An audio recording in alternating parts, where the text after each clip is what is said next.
참 잘 오셨습니다. 제가 예배 단상에 올라와서 계속 여기저기를 지켜봤는데요. 한 가정을 좀 찾고 있었어요. 지난주에 왔는데 제가 인사하지 못했던 참 보고 싶은 가정이 있어서 이렇게 계속 쳐다봤는데 아직 못 찾았습니다. 참 잘 오셨다라고 하는 것은 하나님께서 아마 이 예배 시간에 우리의 한 가정 한 가정, 한 사람 한 사람을 찾아보고 참 잘 왔다라고 하실 것 같아서 잘 오셨다라고 인사를 드렸습니다. 오늘은 계란으로 바위 깨기라고 하는 제목으로 함께 말씀을 나누고자 합니다. 재미 소설가 가운데 김은국 씨라고 하는 분이 있습니다. 이분은 이미 돌아가셨는데 그분의 처녀작인 이 소설 순교자라고 하는 소설이 있습니다. 이 순교자라고 하는 소설은 한국계로 처음으로 노벨 문학상 후보자로 올랐던 그런 영예를 갖게 했던 소설이기도 합니다.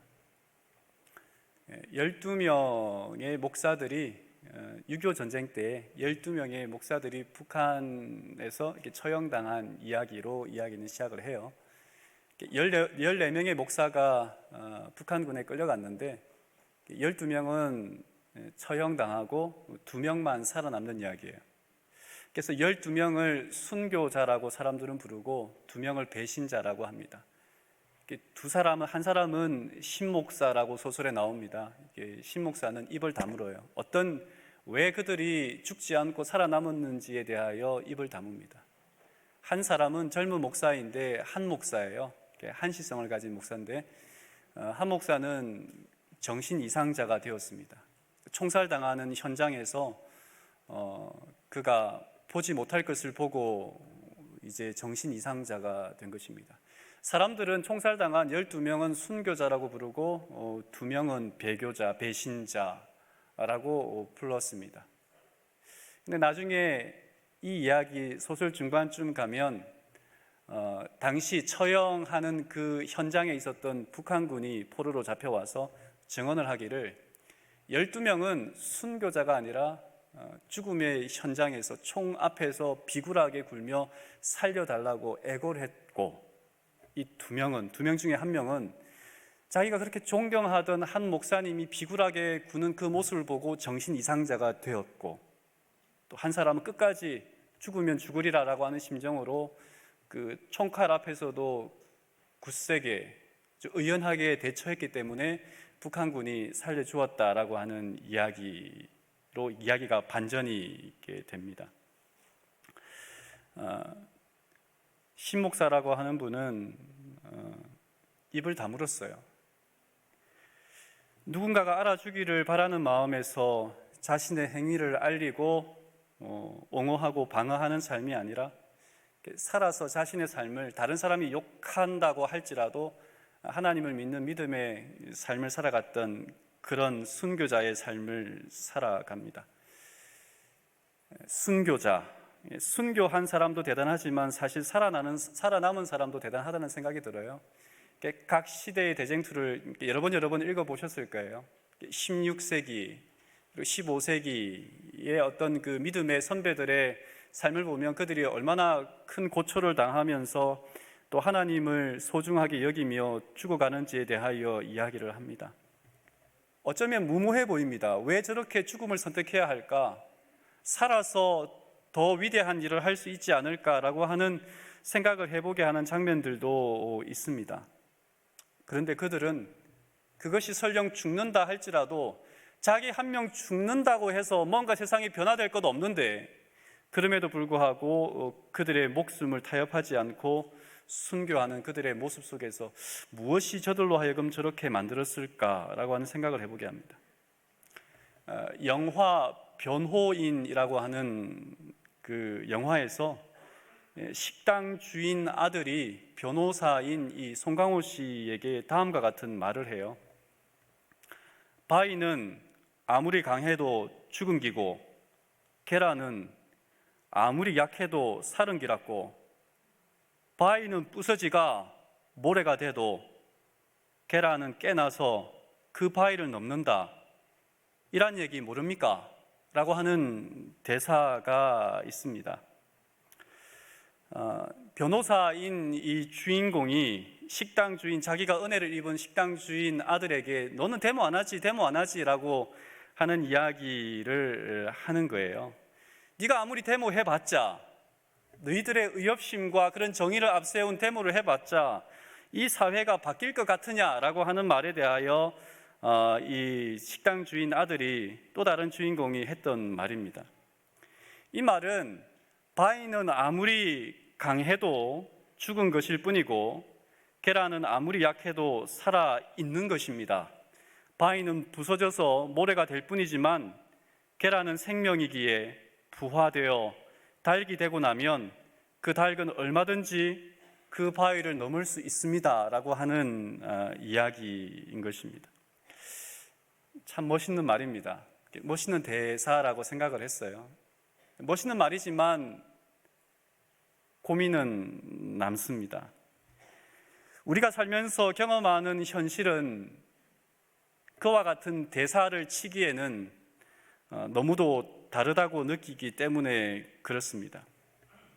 우리가 생각하는 계란으로 바위치기 같은 이런 삶의 현장을 살아가는 우리들에게 있어서 내가 아무리 옳은 일을 하고 내가 아무리 옳다고 하는 일에 내 자신을 하나님의 말씀을 앞세워 살아가 본들, 다른 사람들은 바뀌지 않고 다른 사람들은 다 그렇게 살아가는데 내가 그렇게 바뀌어 본들 무슨 소용이 있겠나 하는 생각을 해보는 것이죠. 이런 질문을 해봅니다. 하나님이 우리에게 바라시는 이상은 저렇게 높기만 한데 내가 그 이상에 도달하기 위해 오늘 내가 뭔가를 한들 과연 그 이상에 도달할 수 있을까? 세상의 악은, 이 세상의 구조는 총체적으로 악하고 그리고 모든 것에 정의롭지 못한 것 같은데 내가 일상생활 속에서 하나님의 말씀대로 재림교인으로 그렇게 살아가 본들 도대체 무슨 의미가 있을까 하는 생각을 해보는 것이죠. 그 일본의 작가인 엔도 수샤쿠가 침묵이라고 하는 곳에서 많은 순교자들이 바다에서 죽습니다. 많은 바다에서 죽을 때에 그때 이러한 한 구절이 나와요. 주여, 인간은 이다지도 아프고 슬픈데 바다는 저렇게 푸르기만 합니다. 우리가 아무리 애써 본들 세상은 바뀌지 않는 것 같은데 내가 하나님 앞에 말씀으로 살아가는 것이 무슨 의미가 있을까 하는 바위에 부딪힌 듯한 느낌을 받을 때가 있단 말입니다. 오늘 여기에 대한 말씀을 좀 함께 살펴보고자 합니다. 출애굽기 1장 8절에 있는 말씀입니다. 요셉을 알지 못하는 새 왕이 일어나 애굽을 다스리더니 감독들을 그들 위에 세우고 그들에게 무거운 짐을 지워 괴롭게 하여 그들에게 바로를 위하여 국고성 비돔과 라암셋을 건축하게 하니라. 요셉을 알지 못하는 새 왕이 일어났다라고 이야기를 합니다. 우리가 잘 아는 것처럼 요셉은 히브리인으로 애굽의 노예로 팔려가서 총리가 된 정말 대단한 인물이었습니다. 그 사람은 이집트의 왕 바로의 꿈을 해석해주고 그리고 풍년과 흉년, 경제적인 위기를 어떻게 해결할 수 있을지를 제시함으로써 노예 신분에서 총리가 된 사람이었습니다. 근데 여러분 생각해 보면 어떻게 요셉이 총리가 될 수 있었을까? 노예에서, 그것도 자신의 나라가 아닌 애굽에서 어떻게 총리가 될 수 있었을까라고 생각해 봅니다. 요셉 당시 요셉이 애굽에 들어갔을 때 그때는 애굽의 역사를 보면 힉소스 왕조가 애굽을 통치하던 때였습니다. 힉소스 왕조는 셈족 계통이었어요. 그러니까 이 히브리 사람들이 셈족이거든요. 셈족 계통의 사람들이 애굽은 함족인데 함족의 나라에서 셈족 계통의 사람들이 통치하던 때가 요셉이 애굽에 갔을 때였어요. 그러니까 비슷한 계열의, 같은 계열의 사람, 민족이 애굽을 다스리고 있었고, 그때에 히브리인들에게 우호적이었던 힉소스 왕조에서 애굽은 총리를 합니다. 그는 유능한 인재였기 때문에 총리가 될 수 있었겠죠. 근데 시간이 한참 흘렀어요. 힉소스 왕조가 이제 끝이 나지 않았겠어요? 또 다른 원래 본토인인 애굽 사람이 새로운 왕조를 이끌게 되면서 그들에게 눈의 가시와 같은 존재가 누구였을까요? 우리가 일제시대를 지나가면서 일제시대가 해방이 되었습니다. 해방이 되고 난 다음에 우리가 가장 혐오하고 싫어했던 사람들은 뭐냐면 일제시대 때 우리를 괴롭혔던, 그들이 아무리 그때의 정치적으로 경제적으로 굉장한 일을 했다 할지라도 우리 민족을 괴롭혔던 그 사람에 대해서는 단호한 입장을 취할 수밖에 없었던 거죠. 새 왕이 일어났다. 알지 못했을까요? 부조와 선지자에는 알지 못했다라고 하는 표현에 대하여 요셉이 했던 것을 애써 부인하려고 했다라고 하는 표현이 나옵니다. 2008년 베이징 올림픽 때에 우리나라 대표팀, 특별히 야구 대표팀이 금메달을 땄습니다. 그때의 4번 타자가 누구였냐면 영원한 대한민국의 4번 타자 라고 하는 그 이승엽이었어요. 이승엽 씨가 4번 타자였습니다. 근데 굉장히 부진했어요. 그때 일본의 대표팀의 감독이 누구냐면 호시노라고 하는 사람이었는데, 그 일본 기자가 이렇게 물었습니다. 이제 한국과 이렇게 대결하게 될 텐데 어떤 질문을 하냐면 이렇게 질문합니다. 4번 이승엽이 이대로 잠들어 있기를 바라십니까? 라고 일본 기자가 일본 대표팀 감독에게 말을 해요. 그러자 호시노 감독이 그런 말을 합니다. 그게 누구냐? 뭐라고요? 그게 누구냐? 그때의 이승엽은 일본에서 프로 야구팀에서 활약하고 있던 사람이었어요. 근데 일본에서 활약하고 있는데 일본에서 야구를 관계자인 호시노 감독이 그게 누구냐라고, 그 사람이 누군데? 라고 하는 말은 그 사람을 모른다는 거예요? 아니면 그 사람에 대하여 부정하고 부인하겠다는 거예요? 여기서 새 왕이 요셉을 알지 못한다라고 하는 그 말은 요셉을 모른다라고 하는 것이 아니라, 아예 모른다라고 하는 것이 아니라 요셉이라고 하는 그 사람의 업적과 그들의 민족에 대하여 애써 부인하며 부정하며 그들을 인정하지 않겠다라고 하는 그런 말입니다. 한편에서는 이해가 됩니다. 그들을 괴롭혔던 이 힉소스 왕조에서 총리를 했고, 총리를 할 때에 어떤 일이 있었어요? 7년 흉년 가운데서 흉년이 될 때에 처음에는 돈으로 양식을 사게 하고, 돈이 없으니까 밭을 팔아서 사게 하고, 밭을 팔 땅도 없으니까 뭐 하겠어요? 자기 자신이 종으로 들어와서 살게 했던 그 정책을 내놓았던 사람이 누구예요? 요셉이었어요. 누군가에게는 애국자고 누군가에게는 대단한 사람이었지만 어려움을 겪었던 사람들에게는 요셉은 굉장히 미워할 수밖에 없었던 그런 사람이었습니다. 어쨌든 이 일 가운데에 요셉을 알지 못하는 이야기 뒤에 부조와 선지자에는 사단이 그 일들을 조종하고 있었다라고 이야기를 합니다.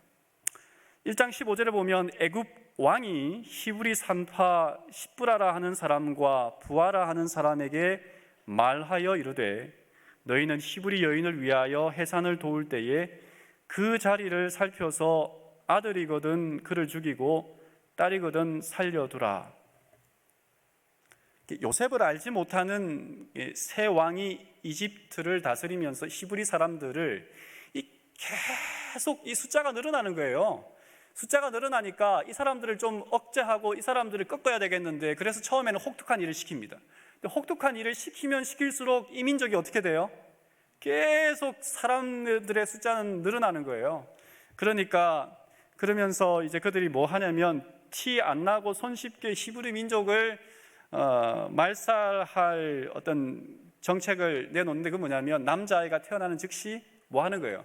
다 이렇게 죽이는, 종족 번식을 끊어버리는 일을 합니다. 근데 여러분, 오늘 말씀 가운데 15절의 어떤 말씀 가운데 세 사람이 등장합니다. 애굽 왕, 그 다음에 십브라, 그 다음에 부하라고 하는 사람이 등장합니다. 여기에서 이름을 알 수 없는 존재가 있어요. 누구예요? 바로예요, 바로. 바로는요, 애굽 왕을 호칭하는 거예요. 왕을 바로라고 하는 거예요. 바로라고 하는 건데, 바로의 이름이 뭔지가 나타나 있습니까? 안 나타나 있습니까? 나타나 있지 않습니다. 그 시대에 가장 유명한 사람은 누구예요? 애굽에서 가장 유명한 사람은 바로였어요. 그런데 그 시대에 가장 어떻게 보면 이름도 없이 빛도 없이 살아가던 사람이 누구예요?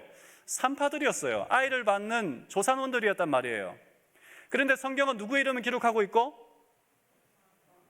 산파들의 이름은 기록하고 있고, 누구의 이름은 기록하고 있지 않아요? 그 시대에 가장 강력한 왕이었던 바로의 이름은 기록하고 있지 않아요. 우리가 이름을 안다는 것, 이름이 있다는 것, 이름이 기록되어 있다는 것은 그 사람의 업적에 대하여 인정한다는 것이고, 그 사람의 이름이 기록되어 있지 않다는 것은 그 사람의 존재 가치를 그냥 그렇게 무시하고 지나가는 겁니다.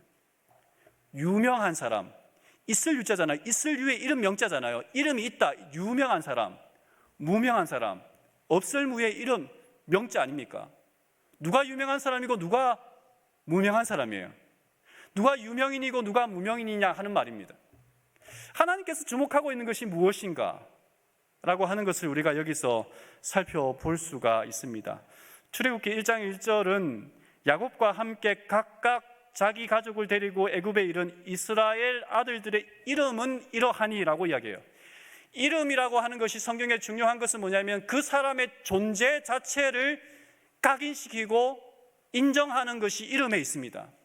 여러분, 누군가를 만나도 그 사람의 이름에 대하여 기억하지 못하고 그 사람이 누구를 만났는데 그 사람이 누구였지라고 하는 것은 그 사람의 존재가 나에게 각인되지 않았다는 겁니다. 누군가의 이름을 부르고 이름을 기억함으로 우리는 그 사람의 존재를 인정하는 거예요. 하나님은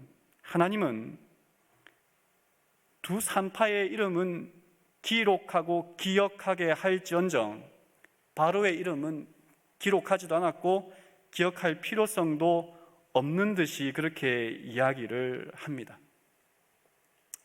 요한일서 5장 12절에 있는 말씀을 잘 알지 않습니까? 아들이 있는 자에게는 뭐가 있고? 생명이 있고, 아들이 없는 자에게는 뭐가 없고? 생명이 없다. 하나님의 아들 말입니다. 하나님의 아들. 그러니까 여기에 있는 두 히브리 산파는 뭐가 있고요? 하나님의 생명이 있는 사람이고, 바로에게는 그 시대에 가장 유명하고 강력한 힘을 가졌던 바로는 뭐가 없는 사람이에요? 생명이 없는 사람이에요. 생명이 있는 사람과 생명이 없는 사람. 여러분은 유명한 사람입니까? 생명이 있는 사람은 뭐한 사람이에요? 유명한 사람이에요. 이름이 있는 사람이에요. 하나님 앞에 이름이 있는 사람이에요. 무명한 사람은 하나님 앞에 이 세상에서는 아무리 유명해도 하나님 앞에 생명이 없는 사람은 뭐한 사람이에요? 무명한 사람이에요. 내 이름 기억해 주지, 내 이름 석자 한 자 누군가 기억해 주지 못한다 할지라도 하나님 앞에 있는 우리의 이름을 누가 기억하신다고요? 하나님이 기억하신다는 사실에 감사하는 저희들이 되었으면 좋겠습니다. 저의 꿈은 하나예요. 어제도 가면서 누군가가 이런 말을 했다 그래요. 진찬수 목사한테 침례를 받았으면 좋겠다. 누군가 그런 말을 했다 그래요. 제가 그런 말을 했어요. 나는 저희 아들과 딸이 제가 침례를 줬는데 난 너희들 침례 주는 것 외에 다른 사람에게 침례 주는 것 그거 내 일의 제1순위는 아니다. 다르게 말하면 저의 사명에 있어서, 저의 신앙인으로 있어서 가장 큰 사명은 뭐냐면 저의 아들과 딸을 어디에 데려가는 거예요? 하늘에 함께 가는 거예요. 그것만큼 중요한 것이 어디 있겠어요? 여러분, 바로와 산파의 직위는 그냥 그 직위입니다. 그런데 바로의 이름은 언급되지 않고 산파의 이름은 언급되었다. 그럼 누가 성공한 사람이에요? 바로가 성공한 사람이에요? 산파가 성공한 사람이에요? 산파는 고대 사회에서 그 여성들이 종사하는 전문 직종 가운데 하나였습니다. 15절에 보면 애굽 왕이 시브리 산파 시브라라 하는 사람과 부하라 하는 사람에게 말하여, 이 말씀을 보면 시브리 산파인지 아니면 시브리인을 받아내는 애굽 산파인지 사실 잘 모르겠다라고 하는 어떤 두 가지 해석이 있을 수도 있습니다. 70인역과 요세푸스는 그 히브리 사람을 받아내는 애굽인 산파라고 이야기를 하지만 성경에 있는 이야기를 가만히 보면 이스라엘 여인들이 아이를 낳는 가장 민감한 그 시기의 시간에 애굽 산파들을 어떤 통해서 아이를 받았을까라고 하는 것을 생각한다면 히브리 산파라고 하는 것에 더 무게가 갑니다. 근데 왕의 명령, 아이가 태어나면, 남자아이가 태어나면 다 죽여라라고 왕이 명령을 했습니다. 근데 이 두 여인을 통하여 남자아이를 죽이라는 명령은 거절, 그러니까 무시당합니다. 이 사회적 이슈였던 히브리 남자아이를 죽이라는 이 일에 대하여 두 명이 동참하지 않았던 거예요. 왕의 명령을 거역했던 거예요. 근데 생각해보면 두 명의 산파가 등장하지만 두 사람이 그 이스라엘의 수많은 인구들, 이스라엘 백성들이 나중에 출애굽할 때 약 200만 명이 넘는 사람들이 출애굽했다라고 우리가 추산할 수 있는데, 그러면 수많은 사람들이 아이를 낳았을 텐데 두 명이 아이를 다 받지는 않았을 거잖아요. 그러할지라도 이 두 명이 앞에서 나서서 하나님 앞에 바로 서는 일들을 통하여 누군가가 목숨을 걸고 하나님 앞에 바로 서는 경험을 하는 그 두 사람을 통하여 누군가가 뭐 했겠어요? 우리도 그렇게 하지 않겠다라고 아마 이야기를 했을 겁니다. 그들이 그렇게 했던 이유는 뭐냐면 17절입니다. 그러나 산파들이 하나님을 두려워하여 애굽 왕의 명령을 어기고 남자 아기들을 살린지라. 그 산파들은 하나님을 경외하였으므로. 하나님을 두려워했다. 누구보다? 바로보다. 하나님을 경외했다. 누구보다? 바로보다. 더라고 하는 말, 더. 왕이 무서워요. 내 목숨이 끊겨지고 내 목숨이 왕의 명령에 불복종함으로 어떠한 불이익을 당할지에 대한 무서움이 존재합니다. 그런데 그것보다 더 무서운 분이 있어요. 누구예요? 하나님이에요. 내가 이 사회의 질서를 존중합니다. 이 사회의 가치와 이 사회가 지향하는 이 사회의 전반적인 부분을 존중합니다. 그런데 더 존중하는 것이 있다는 거예요. 누구예요? 하나님이란 말이에요. 다니엘과 세 친구의 이야기를 여러분 기억하십니까? 다니엘서에 보면 다니엘과 세 친구의 이야기가 나옵니다. 근데 히브리 사람들이 그들만이 아니었어요. 그 바벨론에 사로잡혀간 수많은 사람들이 있었습니다. 그런데 그 수많은 사람들 가운데에서 하나님을 믿지만 두려움에 앞서서 감히 왕의 명령에 불복종하는 일에 나서지 못한 사람들이 있었을 거예요. 그런데 다니엘과 세 친구, 특별히 다니엘의 세 친구가 풀무불 가운데서도 왕의 명령을 거역할 수 있었던 것은 무엇 때문이에요? 자기들에게 가장 두렵고 자기 가장 존경하고 가장 최고의 가치를 드려야 하는 우선순위가 누구에게 있다고 고백하게 됩니까? 하나님이에요. 하나님. 더 두려워한다라고 하는 것은 존재의 인식 가운데 내 삶의 가치관의 가장 우선순위가 누구인지를 둘 때에 두려움은 앞서는 거예요. 세상에 모르겠어요. 저희 집사람이 그런 말을 하지 말라 그랬는데 제가 오늘부터 이름을 좀 바꾸려고 합니다. 정한이, 지한이, 진정한, 진지한, 진실한, 좀 그런 사람이 되면 좋겠다라고 집사람이 이야기를 하더라고요. 이야기도 하지 말라 그랬는데, 근데 사실 저에게 가장 두려운 사람이 두 사람이 있습니다. 그 사람은 집사람도 아니고 부모님도 아니에요. 아이들입니다. 아이들이 가장 두려워요. 왜냐하면 그 아이들이 나의 삶의 행실을 보고 이 아이들이 그대로 따라할 것이기 때문에 두렵습니다. 나의 잘못된 혹은 내가 실수하는 모습을 통하여 이 아이들이 하나님을 떠나게 될까 봐 두려운 거예요. 두렵다라고 하는 것은 내가 가장 내 존재, 내 삶에 가장 큰 가치관을 두고 나의 삶에 있어서 중요한 것을 우리는 두렵다라는 말로 표현할 수 있습니다. 그들은 하나님을 두려워했습니다. 그리고 하나님 앞에서 그들의 모든 것을 다 바치기로 결심했습니다. 그런데 십브라와 부하가 출애굽기 1장에 등장하고 단역에서 더 이상 등장하지 않아요. 그런데 그들이 남자아이를 죽이지 않았다 한들 바뀐 것이 있습니까? 그들이 하나님의 말씀에 순종하고 남자아이를 죽이는 일에 동참하지 않음으로 말미암아 어떠한 일이 있었냐면 더 큰 재앙이, 더 큰 압박이 이스라엘 민족들에게 일어납니다. 이제는 산파들이 아니라 군사들을 통하여 남자아이는 다 죽이라라고 애굽 왕이 명령하기 때문에 그렇습니다. 하나님을 경외해 본들, 하나님의 말씀을 순종해 본들, 우리에게 유익한 것이 무엇인가라고 하는 큰 바위에 부딪히는 경험이 여기에서도 등장합니다. 아무런 쓸모가 없다, 아무런 유익이 없다라고 하는 생각이 들지도 모르겠습니다. 그런데 여러분, 이 일 가운데 상황은 더 악화되지만 하나님의 말씀에 순종했는데 이 일들이 더 악화되는 것 같아 보이지만, 그러나 이 두 여인 십부아와 부하가 보여준 그 신앙적 결단으로 어떠한 일들이 일어나냐면 출애굽기 2장에 또 다른 그 바통을 이어받는 사람들이 등장합니다. 모세의 어머니 요게벳, 그리고 모세의 누나 미리암, 이름 모를 애굽 공주. 역사에는 이 사람이 핫셉섯이라고 하는 인물이 아닐까라고 하는 추정을 해볼 수 있는 여인이 등장합니다. 그리고 이 일을 통하여 한 아이가 살아나고 그 아이가 살아나는 이야기를 통하여 이스라엘 백성들의 역사의 물줄기가 바뀌는 그런 중요한 일이 일어나는 것입니다. 시브리 산파는 왜 바로의 명령을 거역했을까? 왜 그렇게 했을까?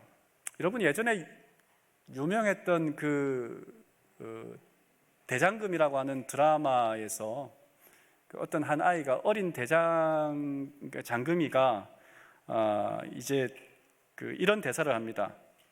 홍시 맛이 난다고 했는데 왜 홍시 맛이 나냐고 물으시니? 라고 했던 대사를 기억하십니까?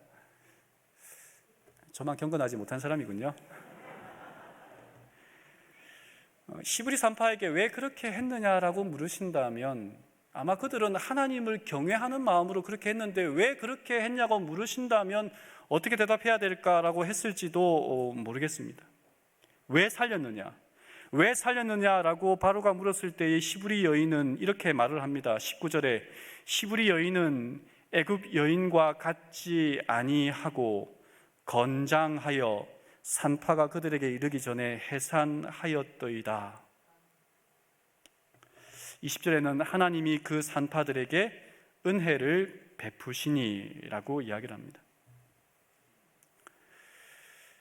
십부아와 부하가 한 일은 분명 계란으로 바위를 치는 일이었습니다. 그렇게 해봐야 소용이 없었고 그렇게 해봐야 달라질 것도 없는 것도 사실이었습니다. 하지만 그들은 계란을 바위에 던졌어요. 생명 있는 것을 선택했단 말입니다. 생명 있는 것으로 생명 없는 것에 대항하여 그들은 투쟁했다는 말입니다.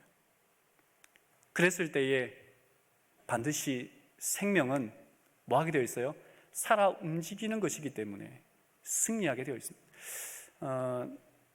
제가 처음 목회 나왔던 교회에서는 안식일마다 그 설교를 녹음해서 테이프에 녹음해서 이렇게 발송하는 일을 했더랬어요.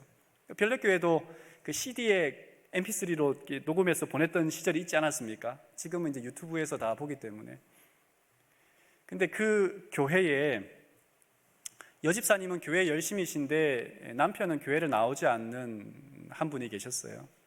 그래서 이제 어느 목사든지 담임 목사가 오면 각 가정을 신방하는데 그 집에는 오지도 못하게 하고 전화를 하면 처음이자 마지막입니다. 목사님 저에게 가실 때까지 전화하실 필요 없습니다. 라고 하는 그런 남자분이 계셨어요.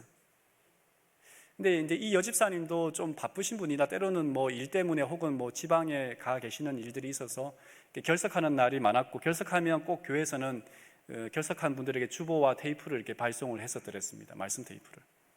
근데 하루는 이 여집사님이 사업을 하는 분인데 밖에 나갔다가 이제 들어오는데 뭔가 집에서 익숙한 소리가 들리는 거예요. 교회 담임 목사의 설교 소리가 들리는데 내가 주방에다가 이 테이프를 꼽아 놓고 끄지 않고 나갔나? 라고 이렇게 주방을 가봤더니 주방에는 뭐 그 라디오가 없어요. 카세트 테이프 꼽는 기계가 없는 거예요. 어디서 나는 소리지? 봤더니 이 서재방인데, 서재방은 남편이 주로 사용하는 방이고 자기는, 이 여집사님은 들어가지 않는 방이었어요. 그래서 이렇게 서재에 이렇게 빼꼼히 이렇게 살짝 문을 열었더니 남편이 그 설교 테이프를 틀어놓고 이렇게 듣고 있는 거예요. 매번 설교 테이프를 가면 남편은 쳐다도 안 봤던데 자기가 이렇게 어느 날 왔더니 남편이 설교 테이프를 듣는 거예요. 그래서 교회에다가 이 집사님 요청하셨어요. 목사님, 매일같이 좀 매주 제가 교회 출석해도 설교 테이프를 좀 보내주십시오라고 요청을 했습니다. 그렇게 매일 보냈어요. 그리고 한 달, 두 달 지나고 그 여집사님이 방문 요청을 하셨고, 그리고 또 얼마 지나서 그 남편이 교회를 나오겠다라고 결심을 하신 거예요. 교회를 나와서 침례를 받고 난 다음 이분이, 그 교회는 안식일마다 어르신들이 아침 7시면 교회에 와서 1층에 이제 어른들을 위한 특별한 어떤 행사를, 어떤 뭐 예배와 또 어떤 행사가 있었습니다. 그래서 그 어른들이 7시만 되면 교회 문을 두들기는 거예요. 근데 그 7시에 교인 중에 누가 오겠어요?